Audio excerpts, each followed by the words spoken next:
As we all know that queue is a linear and fixed size data structure in which insertion and deletion takes place on different ends.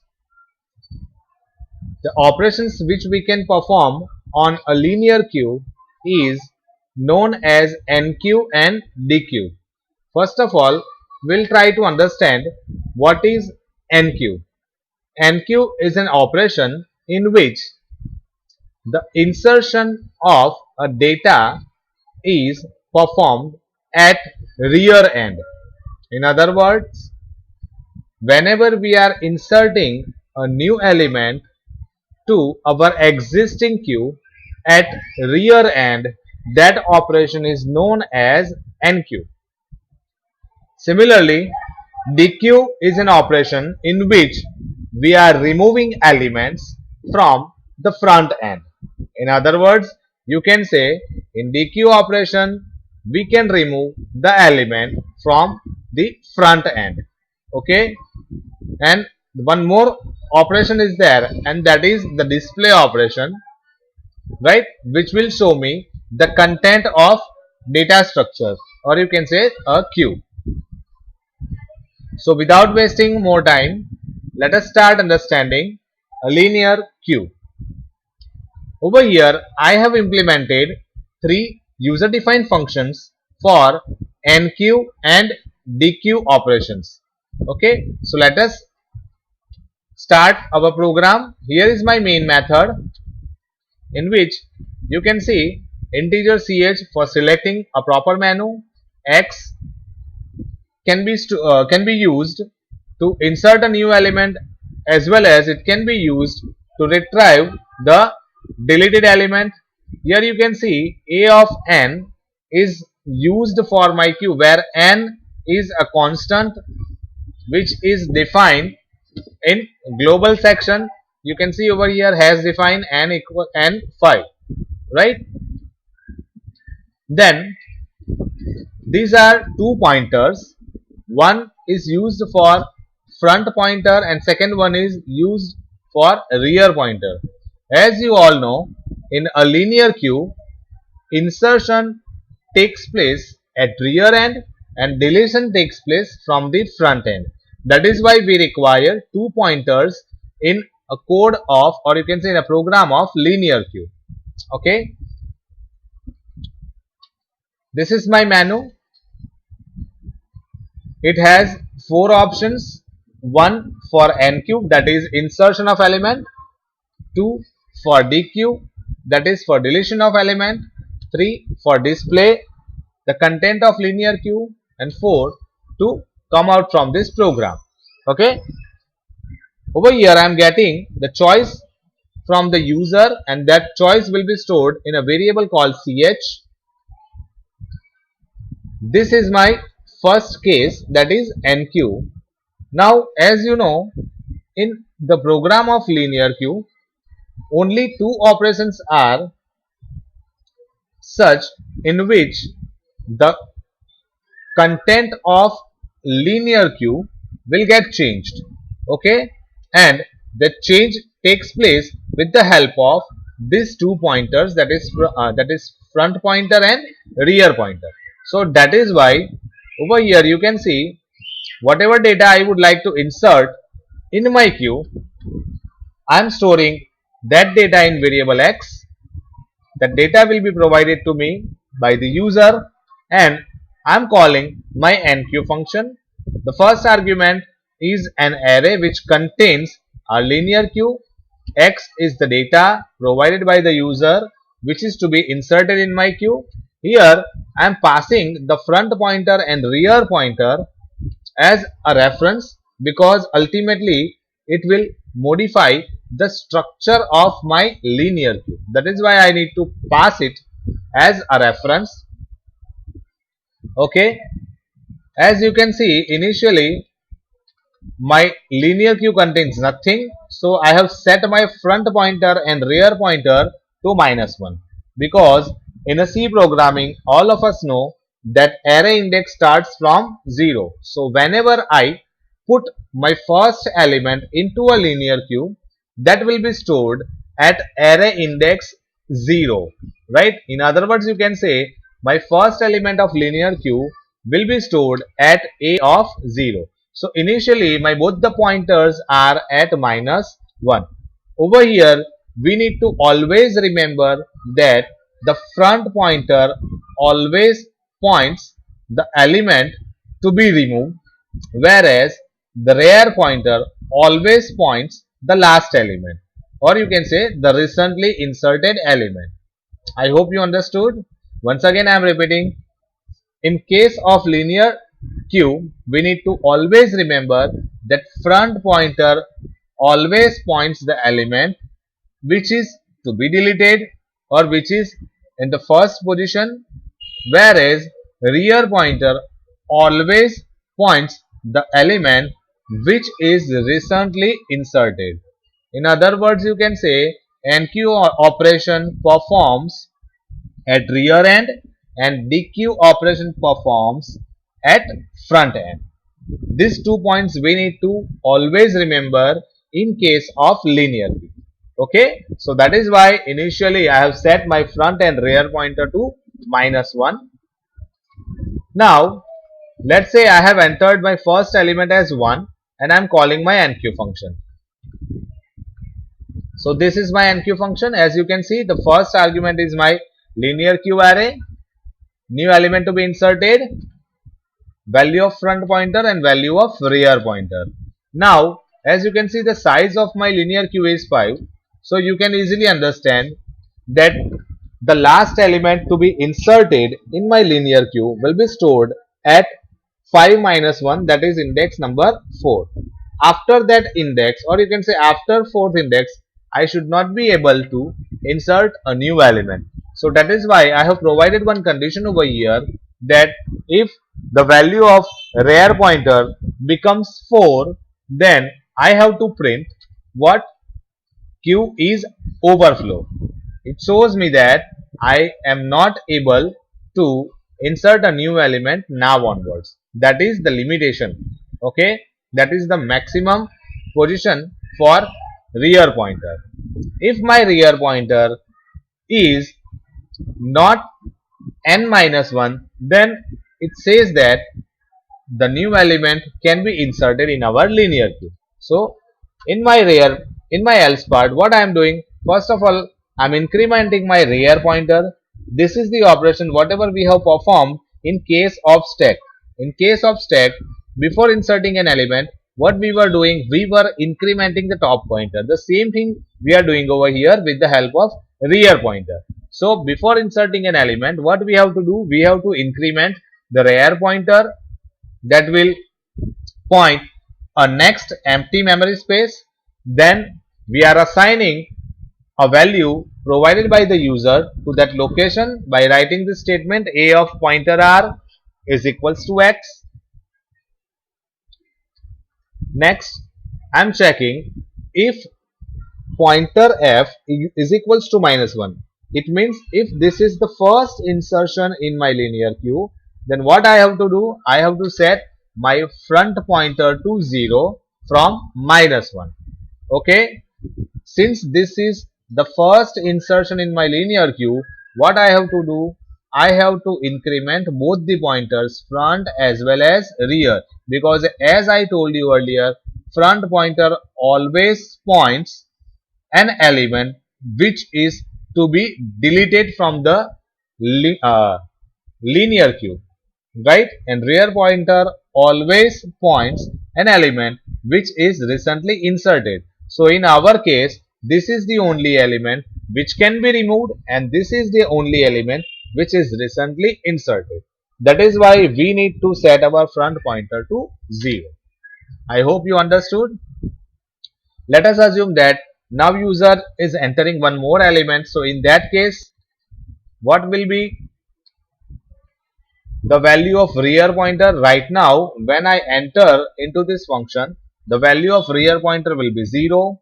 0 is not equals to 4, so it will go into the else part. It will check, first of all it will increment the rear pointer, so my rear pointer will become 1, right? the next element will be stored at a of 1, and now it will check whether the front pointer is -1, but at this stage your front pointer contains 0 in it. So this statement f equals to 0 will not get executed. We need to always remember that this statement will get executed only for the first element, right? Now similarly, let us try to understand a DQ operation. As you can see over here, I have called a user defined DQ operation which returns me the deleted element. If the element is successfully deleted from a linear queue, then it will return me a non-negative value. And over here, while implementing this linear queue program, we are considering that we are not inserting a negative value as an element of linear queue. That is the assumption we have made over here. Fine. So it will check whether the return value from the DQ function is a non-negative, then we will printing the element, otherwise we'll simply skip it, right? Okay, so let us understand the DQ function. This is the DQ function. As you can see over here, it contains 3 parameters: our array, which represents the linear queue, front pointer and rear pointer. Initially, what I have to check? I have to check whether front pointer is at -1 or not. If front pointer is at -1, then we can say that a queue is underflow. Fine.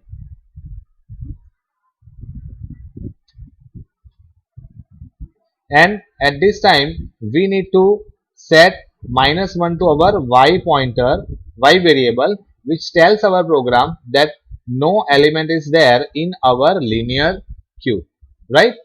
Okay, next, if our front pointer is not at -1, then what it will do? First of all, we need to fetch the data from the front pointer. As I told you earlier, in a linear queue, insertion takes place at rear end and deletion takes place from the front end. So, in our NQ operation, we are processing our rear pointer, and in DQ operation, we are processing our front pointer. Okay, so you can see over here, I am getting the data from the front pointer and storing it to a variable y, right? Now at this time, I am checking whether my front pointer and rear pointers, they both are at the same location, right? If it is the case, then what I am doing? I am setting both the pointers to -1. Now assume that this is the content of my linear queue, right? First of all, this is my front pointer and this is my rear pointer, right? If I am removing this first element, then my front pointer will be at element 2 and rear pointer will be at 5, right? Similarly, if I try to insert the new element in this particular situation, right, my rear pointer will point the index value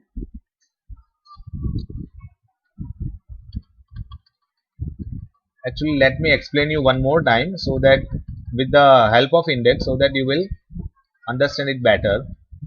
This is 0, 1, 2, 3 and 4. The first line represents the index. The second line represents the data, and the third line represents the pointer. Assume that this is the scenario right now. Okay, we have inserted data in all the memory space of linear queue, right? Right now my linear queue is overflowing, means I am not able to insert a new element in it. Now obviously I have to remove few elements from the linear queue. So let me remove few elements. So first of all, let us assume that I am removing, I am calling my DQ function, right? So it will simply remove 1. Similarly, this will be removed and my front pointer will be like this. So front pointer will point index value 1, right? Whereas rear pointer will point index value 4. It means if I would like to insert a new element, I should not be able to do that because the value of rear pointer is 4. And according to this condition, if the rear is equals to n minus 1, where n is equals to 5, 5 minus 1, 4. If the value of r pointer, that is rear pointer, is 4, it will show me that q is overflow. So in this case, though I am having enough space in my linear queue, I should not be able to insert a new element. This is the drawback of linear queue, which we are going to resolve in our next program, that is a circular queue, right? Let's say one more time I'm calling my DQ function. So what happened one more time? Situation will be something like this. Okay. Now in this case, what happened? Let me tell you, I'm removing all the elements one by one.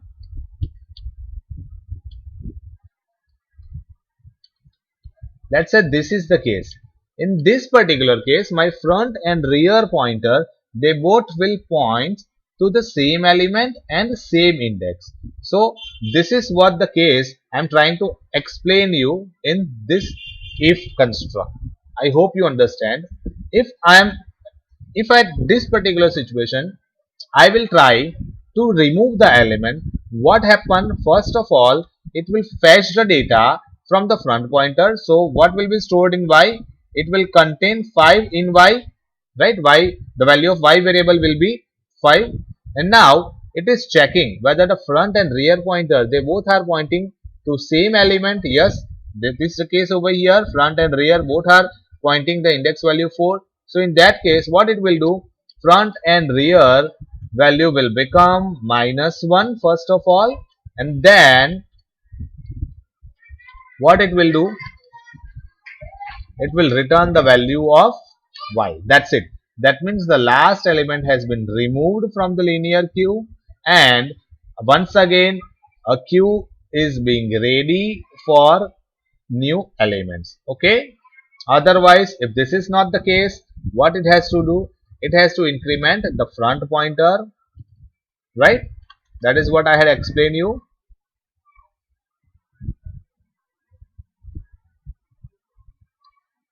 Okay, if this is the case, then it will go into the else part, right? And it will increment the front pointer, right? But we need to always remember that before incrementing the front pointer, it is fetching the data and store that data into variable y, right? So what happened? It is like this. Let's say this is the current scenario and I am removing the data 2. So first of all, 2 will be stored in my variable y. Then front pointer will be incremented. So front pointer will now locate to element 3 and the index value, or you can say the value stored in front pointer, will become 2 instead of 1, right? And at the end, what I am doing? I am returning value y. Okay. I hope you got the concept.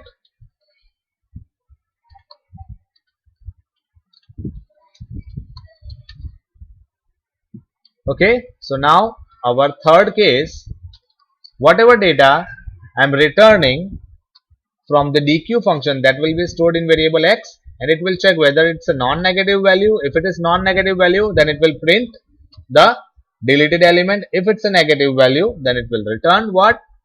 Nothing. It will simply print a message that Q is underflow. Fine.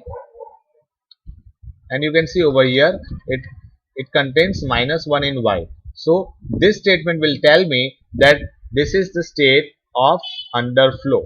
Okay. Now moving towards our third case, that is queue display, right? So in this case, what happened? See, the structure of linear queue is not going to be changed. while displaying the content of linear queue. So I don't need to pass the front pointer and rear pointer as a reference. Okay, it is just a matter of displaying the content. So whenever I display the content of queue, what I am doing, I am printing the value of front and rear pointer too, so that I can come to know that what is the value of front and rear pointer. And as you can see over here, with the help of for loop, I am printing the data of my linear queue. I am printing the data from I is equals to f to I is equals to r. That means from front to rear I am getting the data.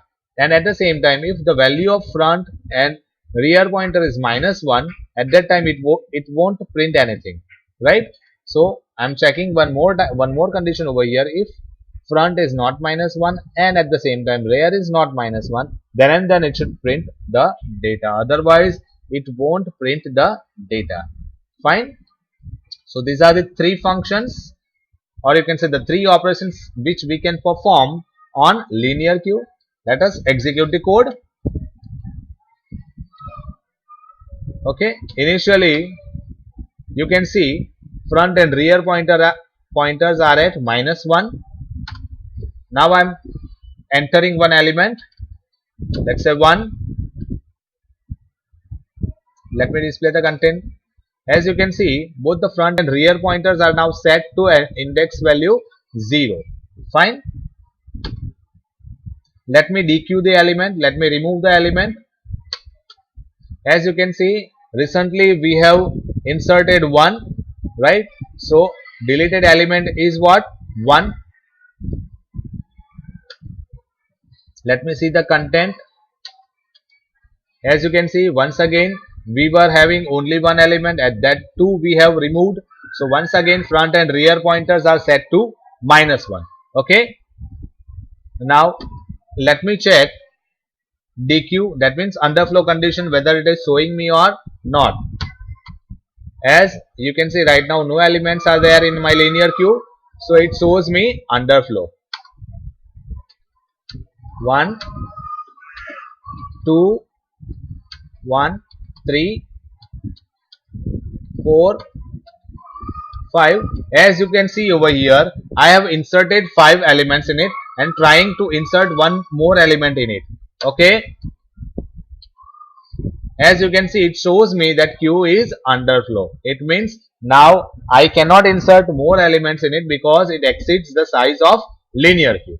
Okay, let me remove the element, but before that let me see the content of my linear queue. As you can see, front is pointing to my first element and rear is pointing to the recently inserted element.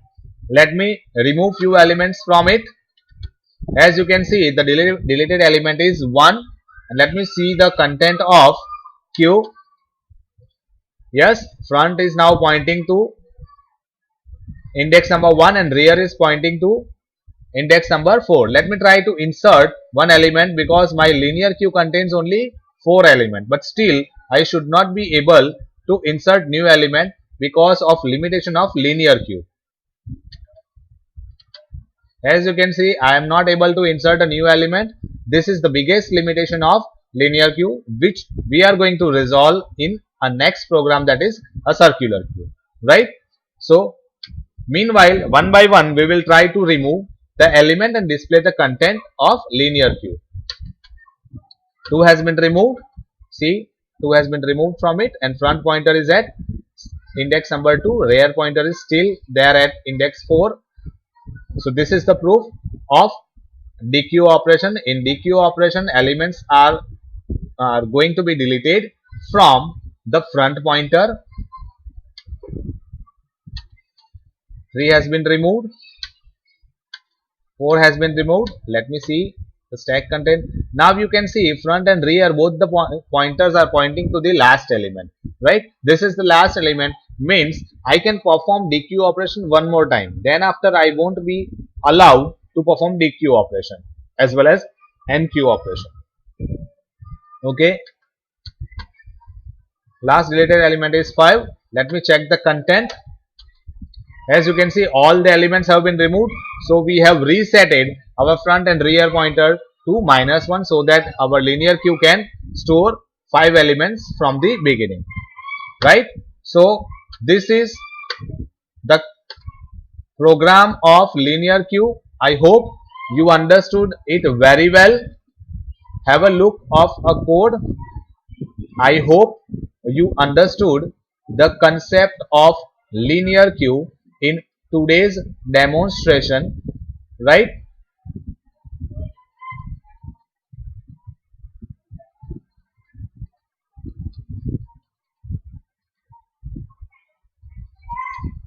Thank you. Thanks for watching my video.